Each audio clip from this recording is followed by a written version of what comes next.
Internacionales. Irán planea atacar objetivos militares de Estados Unidos en terreno europeo si la guerra vuelve a escalar.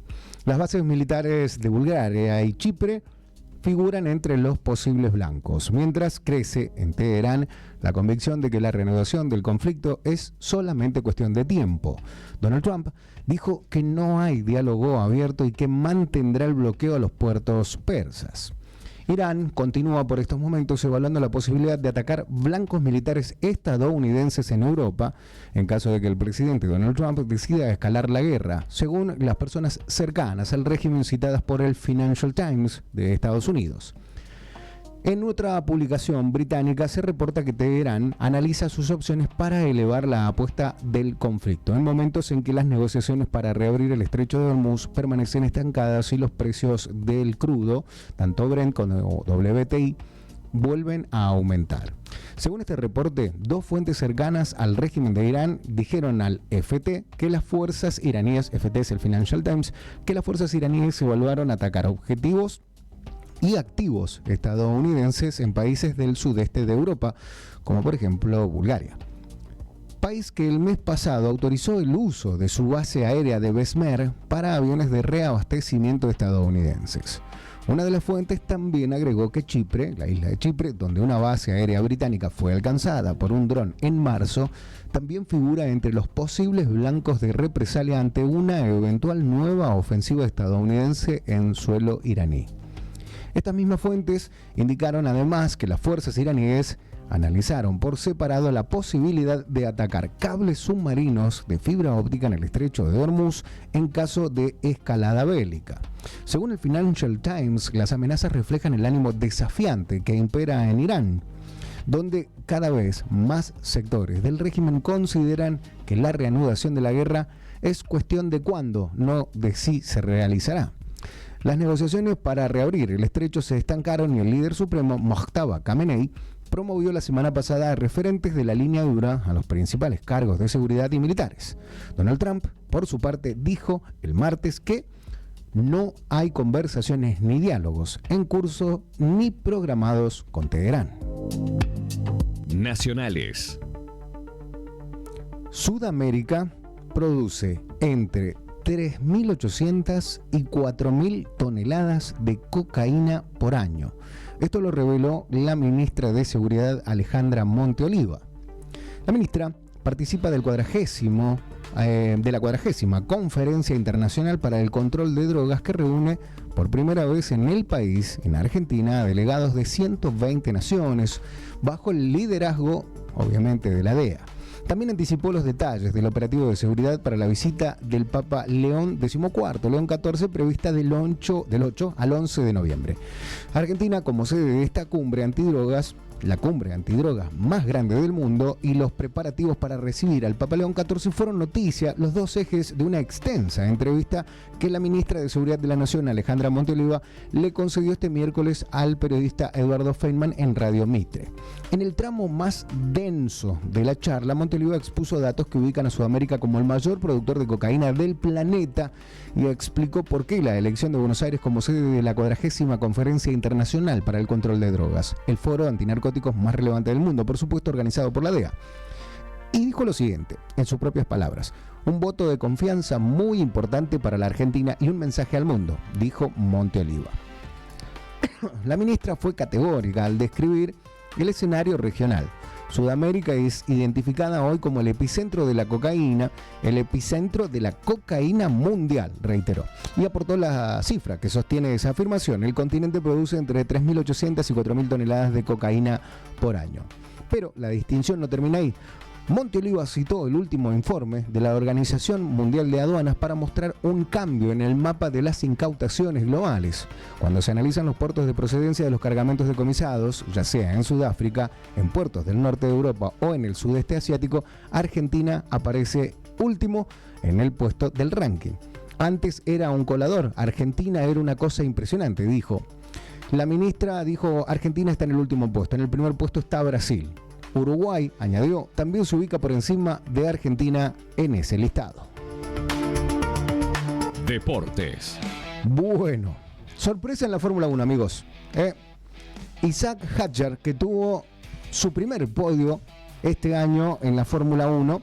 Isaac Hadjar, que es el segundo piloto luego de Max Verstappen.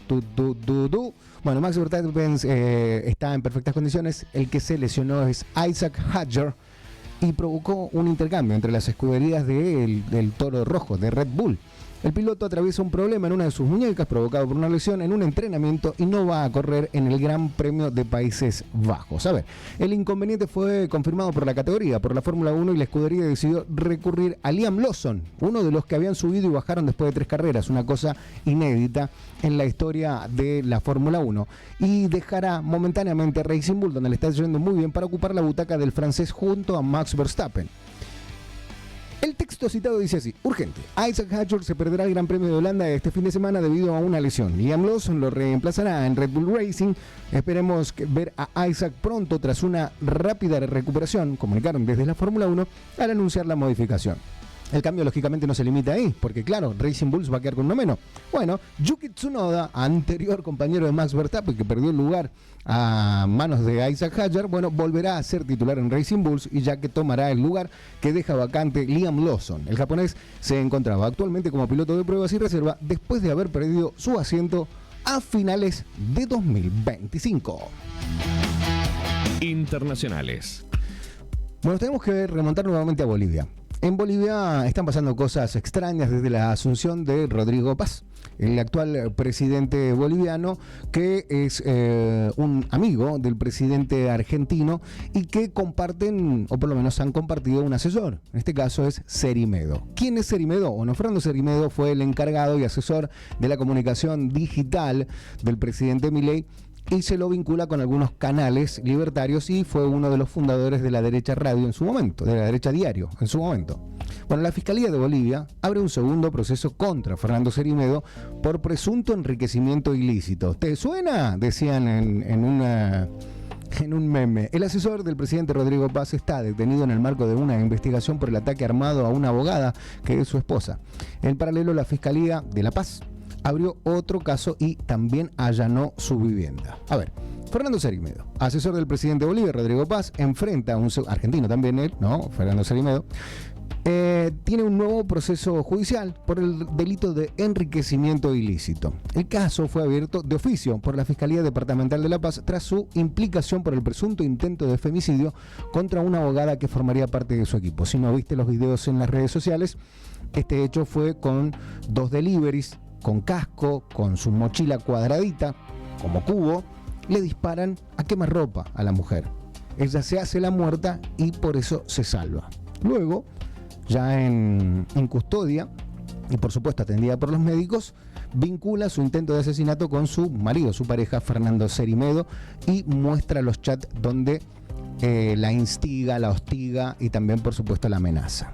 El martes se procedió al allanamiento de 2 viviendas ubicadas en la zona sur de La Paz, en los barrios La Florida y Los Pinos, exclusivísimos, en los que se decomisaron un teléfono, dinero cuyo monto no fue especificado, por lo menos por ahora, por la Fiscalía, un vehículo oficial del gobierno boliviano y muebles con compartimentos, es decir, cajones escondidos, cerraditos.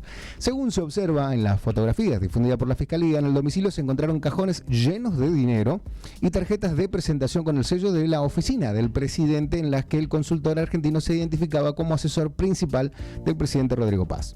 El fiscal departamental Luis Carlos Torres explicó que la investigación se abrió luego de conocerse las declaraciones de la abogada Nadia Beller, quien fue baleada el lunes por la noche en la puerta de un hotel en Santa Cruz de la Sierra. Por supuesto, y acusó a Cerimedo, con quien mantenía una relación sentimental, de haber ordenado el ataque de intencionalidad de darle fin a su vida.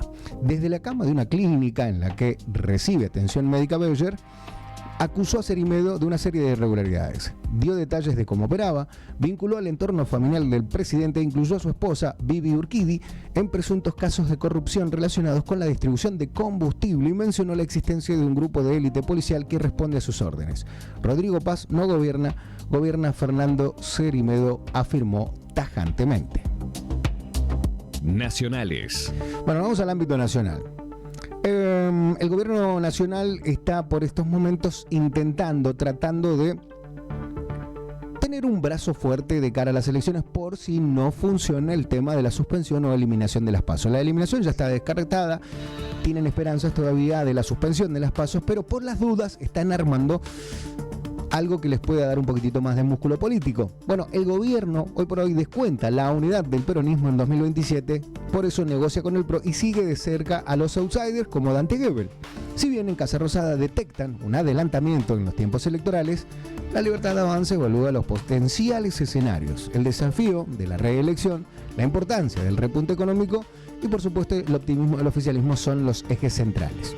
A ver, estamos viviendo un adelantamiento de los tiempos electorales producto de la ansiedad de los medios que, a su vez, genera ansiedad en la política y en sus dirigentes, precisó un importante funcionario para graficar la actualidad del gobierno. No voy a decir quién es, pero ustedes saben quién puede llegar a ser.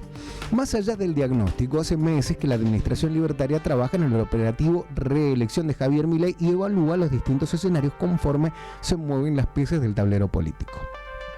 Si bien la Libertad Avanza apuesta que el peronismo no pueda superar su propia interna, algo que se mostró que sí lo puede ser, descuenta también que resolverá las diferencias de cara a 2027. Es decir, que sí se va a unir el peronismo a cuentas de lo que piensa el gobierno nacional. No obstante, le bajan el precio a las reuniones de unidad que protagonizaron en los últimos días Sergio Massa, Axel Kicillof y Máximo Kirchner. Los une el espanto, tienen una agenda en común para hacer daño y postergan su propia discusión, nos dijo esta misma persona. Asimismo, en algunas oficinas de Casa Rosada aseguran que el peronismo se ordenará si cree que tiene chances, y anticipan que el candidato presidencial por el sello será finalmente el gobernador de la provincia de Buenos Aires, Axel Kicillof, quien es el que cuenta con brazo, con estructura y con caja. No va a ser otro que Axel, me dijeron, porque además, a medida que pase el tiempo, va a ser más difícil bajar las PASO. Ya descuentan la eliminación, todavía sueñan con la suspensión. En las filas libertarias prefieren, por supuesto, enfrentar al mandatario provincial por su perfil radicalizado antes que a un peronista blando o a una expresión del partido justicialista un poco más conservadora. Por eso que el mandatario suele subirlo al ring para profundizar la polarización. Mi enemigo es Axel, habría dicho. Si la pregunta es cómo llegamos a octubre del 27, nos imaginamos reelectos en primera vuelta. Siguiente pregunta. Desafió el martes pasado el vocero presidencial Adrián Rabier en la habitual conferencia de prensa. Deportes. Bueno, esto fue un escándalo y va a seguir dando tela para cortar porque hacía mucho tiempo que no percibíamos en el deporte de alta competencia hechos de dopaje, de doping. Nick Kyrgios, el australiano, uno de los niños rebeldes del tenis, ya no tan niño, dio positivo por cocaína y quedó suspendido provisionalmente del tenis. Dio declaraciones, por supuesto. Lo que dijo fue: cometí un error enorme. El australiano reconoció haber consumido y afronta una sanción obligatoria tras un control realizado en Mallorca, mientras el organismo antidopaje detalló el procedimiento. El tenis, por supuesto, se vio sacudido con otro escándalo que tiene como protagonista Nick Kyrgios, que siempre trae algo para decir. Hoy, lejos de su mejor versión, hoy es 919 en el ranking ATP, el australiano dio positivo por cocaína en un torneo en Mallorca y fue suspendido, obviamente, provisionalmente. La sanción comenzó el 4 de agosto de 2026, luego de que una prueba tomada el 22 de junio detectara benzoileconina, un metabolito de la cocaína. El resultado fue confirmado el 17 de julio por un laboratorio acreditado por la Agencia Mundial Antidopaje.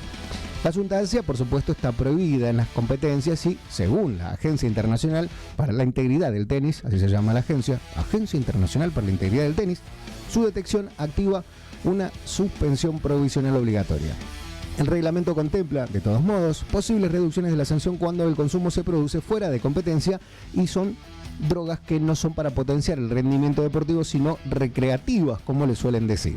Durante la medida, Kyrgios no puede competir, entrenar ni participar en actividades oficiales organizadas o autorizadas por la World Tennis, la ATP o la WTA, los torneos de Grand Slams o las federaciones nacionales. Además, tiene la posibilidad de apelar la decisión, aunque todavía no lo hizo y ya reconoció haber consumido.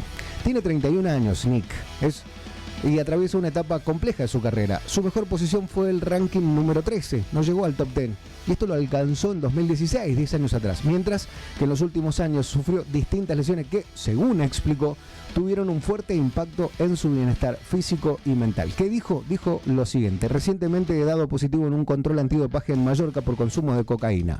He cometido un grave error y asumo toda la responsabilidad por ello. Pido perdón a mis seguidores, a mi familia, a mis patrocinadores y a todas las personas cercanas a mí. Por encima de todo, pido perdón a los niños que me siguen. Soy consciente del ejemplo que esto da y estoy profundamente decepcionado conmigo mismo. No voy a poner excusas, pero quiero explicar el contexto. En un sentido, un mensaje en sus redes sociales se expresó Nicky Ríos.